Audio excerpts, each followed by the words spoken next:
Vamos lá. O primeiro caso do dia é da Elaine, de 38 anos, de São Paulo. Manda casos. Quando eu e a Kátia nos conhecemos, tínhamos a mesma opinião sobre maternidade. Aquilo não era pra gente. A gente concordava que ter filhos significava abrir mão de uma grande parte da vida em função das crianças, e isso não se encaixava nos nossos planos. Mas 10 anos se passaram e hoje, perto dos 40, eu mudei de ideia. Essa chavinha foi virando aos poucos dentro de mim e agora eu tenho certeza, eu quero ser mãe. O problema é que a Kátia continua não querendo, e isso está virando um problema enorme entre a gente. A gente se ama muito, mas não sei se nesse caso o amor vai ser suficiente para manter a relação. Sexoterapia. Ana, dilemaço de casais que um quer e o outro não quer ter filho. Tem solução para isso? Muito. Então, eu acho que cada casal vai encontrar uma solução diferente e é um dilema muito profundo, porque não é um cachorro que você compra, né, não é sei lá, uma casa que você vende, é um filho, né, que você carrega, que você educa e tal. Então, eu acho que é um dilema muito complexo, triste, difícil da gente segurar na mão junto como terapeuta, sabe, quando um não quer e o outro quer, porque é um projeto, e é um projeto a longo prazo, é um projeto que envolve afeto, que muda a vida, né, então é bem difícil mesmo, mas a experiência que eu tenho é que normalmente os casais não se separam quando eles se amam muito, e acabam aquele que não quer ter filho acaba cedendo normalmente, porque é difícil, né, você faz assim, olha, imagina você com 40 anos, você fala assim: "Bom, eu quero ter filho, minha parceira não quer ter filho, a gente se ama muito, a gente está não sei quantos anos juntos. Então eu vou me separar para ter filho com outra mulher". Como assim? Quer dizer, é um outro projeto, quer dizer, talvez você encontre uma pessoa para ter filho, mas talvez também você não encontre, né, então é difícil você fazer esse tipo de escolha. Agora eu li aqui um artigo, uma publicação canadense, que dizia o seguinte, que quando o lado que cede para ter filho, normalmente tem um arrependimento, mas isso não significa que não ame o filho ou que não goste da criança e tal, mas que se arrepende por ter cedido, porque perpassa outra questão, não perpassa só a questão de ter o filho e cuidar daquele filho, mas toda vez que você está de saco cheio, e a gente vai estar de saco cheio várias vezes, vai olhar: "Tá vendo, eu não queria ter filho". Tá vendo? Eu não queria ter filho, né, ou eu cedi por você. Esse é o problema maior, né, é você usar essa abrir mão e como aquela justificativa para para todas as frustrações que você vai ter posteriormente, a chatice, a encheção de saco, ou quer ver outra coisa que acontece? É assim, eu cedi, então o filho é seu, então você que cuida, porque eu não queria, então você cuida, você é responsável por essa criança. Isso também é um caminho muito ruim. Né, que assim, então essa decisão ela Não, tem que ser isso sim, conjunta porque se mesmo. já é porque é isso, é uma decisão tão para o resto da vida, para a vida inteira, que um lado vai não pode ficar como se fosse: "Tá bom, você quis, então o filho é seu", né. Eu lavo as minhas mãos, eu não vou partir esse e isso ser uma questão que você vai jogar na cara do outro durante a vida inteira. Foi você que quis, mas o problema é seu, né. Muito difícil. Eu e também, normalmente, quando a gente escuta essas histórias, a gente sempre pensa assim, né: "Mas por que que não conversou sobre isso antes? Ai, um casal que não quer ter filho nem começa um relacionamento". Só que aí a história dessa nossa ouvinte contando justamente que mudou de opinião, né. Não, É gente, complicado.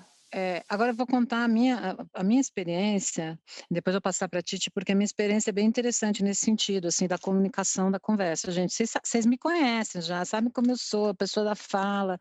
Então eu estava com o Paulo, casada há 8 anos, e eu, como eu falei na introdução do programa, eu não vim com o chip da maternidade. Eu nunca quis ser mãe, nem quando era adolescente. Não é que eu não queria, simplesmente não vinha não tinha vontade. Não era uma ideia, não vou ter. Mas era assim, eu não tenho vontade de ter, não veio à vontade. E o meu marido, o Paulo, ele vem de uma família grande, ele tem 3 irmãos, tem 9 netos, a minha sogra tem 9 netos, então tem aquela e ele sempre quis ser pai. mas ficava aquela coisa mal, aquele mal-estar. Então esse mal-estar da nossa ouvinte era o mesmo mal-estar que a gente vivia, porque ele queria, eu não queria, então a gente foi empurrando, empurrando, empurrando, empurrando, sabe quando a decisão vai empurrando? E aí eu com 40 anos, eu fui ao meu ginecologista, eu usava DIU, o meu ginecologista falando é o seguinte: "O DIU venceu, eu vou tirar, se eu colocar outro, você não engravida mais. Então, assim, não vamos colocar outro, você decide em 6, porque senão não vai rolar mais, gata, já tá, né". Cheguei em casa, tá, não sei o que, bom, você não acredita, começamos a usar outro método contraceptivo, e um dia o meu marido simplesmente me engravidou. Eu falei para ele assim: "Sério?". Eu falei assim: "Paula, Tipo, tu mas coisa não assim, dá, não contra a dá sua para gozar". vontade? Não, não foi contra a minha vontade, foi assim: "Paula, não dá para gozar, não pode gozar, não pode gozar". Gozou. Aí eu falei: "Paula, não podia gozar". Mas foi aquela coisa, assim, tipo: "Ai, tá bom, vai, beleza, vamos nessa. Ai, não ouvi direito". Beleza, estava grávida. Aos Meu 40 anos, eu Deus. nunca tinha ficado grávida na vida. Mas eu entendo isso, não foi que ele me engravidou, eu brinco, né, é que na verdade a gente tinha tanta dificuldade de tomar essa decisão os 2, que a gente usou um jeito muito inconsciente ali, para as coisas acontecerem. É muito interessante como isso se deu no plano da comunicação corporal e não da comunicação: "Vamos ter um filho agora, vamos", não se deu. Foi muito interessante essa experiência, porque de tamanha dificuldade que a gente tinha em lidar com esse assunto, porque para nós era muito difícil. Eu não queria, mas eu também não tinha certeza se eu como é que era a vida sem filhos. E para você, Titi, como que foi? Então, eu estava planejando já a maternidade, assim, porque, né, enfim, a gente coloca uma lista eterna, né, no checklist de coisas que a gente precisa fazer antes de ser mãe. E eu, por muito privilégio, muito trabalho, muito tudo mesmo, assim, consegui ticar praticamente todas as coisas da lista com 30 anos. E eu sempre tive uma vontade muito grande de ser mãe. E, enfim, não tinha encontrado parceiro, já estava bem assim, resolvido na minha cabeça que eu ia fazer um projeto solo mesmo.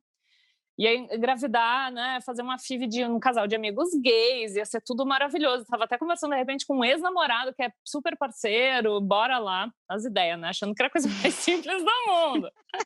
Não, eu nunca romantizei, eu sempre imaginei que ia ser, né, independente do cenário, seria muito difícil, mas mães solos, um beijo e um abraço muito quentinho para vocês, porque puta que pariu. E aí, chegou, né, foi ele 30, 31, 32. Na verdade, quando no meu aniversário de 31 anos, eu conheci o Tomás no Rock in Rio, e ele tinha 26, ele estava tocando, né, no Palco Mundo lá com a banda dele e tal. A gente, na verdade, já tinha entrevistado ele uns anos antes, mas era muito novinho, enfim, né, 4, 5 anos mais novo que eu. E, e aí a gente começou a namorar. E eu sempre quis deixar muito, assim, muito claro mesmo, muito desde o início. Eu lembro que na segunda semana eu abri, assim, falei, olha, seguinte, o sonho da minha vida agora é ser mãe, eu tô até, tá começando a ficar obsessivo o negócio, sabe? Eu preciso tirar isso da frente. Não precisa ser agora, mas é legal que tu tenha essa informação em mãos, assim. Se a gente for construir alguma coisa juntos, em algum momento esse assunto vai vir. E aí, beleza, as coisas foram andando super rápido, né? 6 meses depois da gente começar a namorar, ele mudou para São Paulo e ele bugadaço, porque, né, ele saiu, ele morava com os pais em Brasília, assim, aí veio para morar comigo, mudou de cidade, mudou tudo. E aí, esse assunto, né, tipo, nossa, tipo, vida adulta caindo assim, paf, né? Mas apesar dele sempre ter o mega responsabilidades e coisas, sempre foi um cara muito, muito maduro para a idade. E aí, 2 anos depois, rolou da gente casar. Na verdade, assim, um ano antes da gente casar, eu falei, olha, vou fazer um teste daqueles, o antimileriano, para saber como é que tá a minha reserva hormonal, né, de Uhum. óvulos, e a real é que Você estava estava muito super baixa. obcecada com essa história mesmo, né, já o cara Tava, eu gostava de queria me... você mesmo, 26 anos É, ele já estava topando e aí, esse enfim, só assunto. resumidamente, assim, eu fiz o antimileriano, deu super baixo, e eu falei, não vou mais tomar nenhum anticoncepcional, nada. E aí eu engravidei em 2018, um ano depois da gente começar a namorar. foi uma gestação que não foi para frente. E aí foi assim, o que precisava para nos dar a certeza absoluta que a gente queria muito ter mesmo esse projeto juntos.